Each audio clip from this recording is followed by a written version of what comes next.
How's it going, YouTube? So if you followed any of my recent videos lately, I've been doing a lot of little tips and tricks for your DAW and kind of home recording. Now, if you don't know much about me, obviously I play in a metal band, so most of my stuff is focused on metal music. So that's, the choices and plugins that I use, that's going to be reflective of that.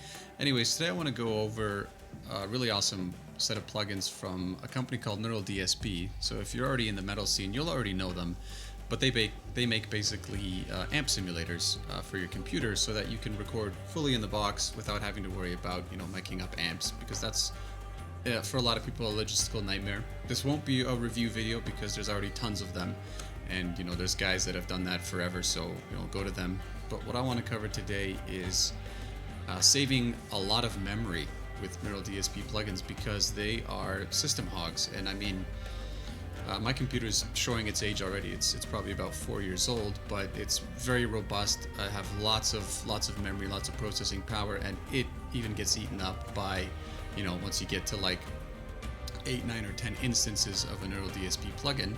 So I thought of a way to reduce that strain, and the idea I had for that was basically to only run one instance ever of a Neural DSP plugin, and then just basically record my tracks in a different way. So what I do is first of all I set up my inputs so that the input that I have my guitar on, which in my case is input 2 on my Focusrite, I've doubled it up, and I've identified one as my wet input, and I've identified one as my DI input. And then I've made a track preset, so anytime I drop a track, it pops up with 2. So it always pops up a wet and a DI track. And you'll see here in the inspector, I've got the input for wet going to the wet track and the input for DI going to the DI track. And the output for the DI track actually isn't sent to any buses. So I'm never actually hearing the direct input. I'm only ever hearing the affected track. After setting up your input buses, in Cubase anyways, you can put inserts directly into all of your inputs. So you'll see here on the mixer view, we've got the guitar DI, which has nothing on the inserts, and the guitar wet, which has an instance in this case of Neural DSP Nolly.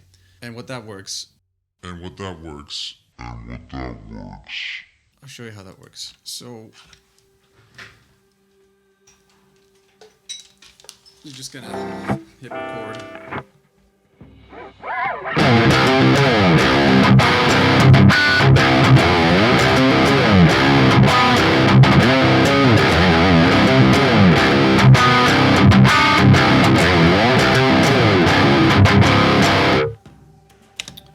And there you go, you see it here. You've got basically the DI track, which you can tell because it's obviously not as compressed. And then you've got the affected track, so you can record, like 160 tracks at once, layers and layers of guitar, and it won't eat up your processing power because they're just wave tracks. And then when you're getting ready to go into the mix stage and you want to play with tones, you're just going to send this to either like a group bus or an effects bus, and then on that one you can run another insert of Nolly or whatever DSP plugin you have, and you can start then messing with tones for your mix stage. And this applies to any kind of amp simulator software you have, not just Neural DSP. This will help you basically save precious processing power and not have to skimp on the amount of tracks you're recording with. So yeah, if you enjoyed that video, once again, just hit subscribe, hit the notification bell, share it with other people that have this problem, and leave a comment. I tend to gloss over things very quickly sometimes, so I might miss something that seems obvious to me but might not be obvious. Just leave a comment about that, and I can either clarify or make another video or even help walk you through something. So yeah, thanks for watching. Cheers.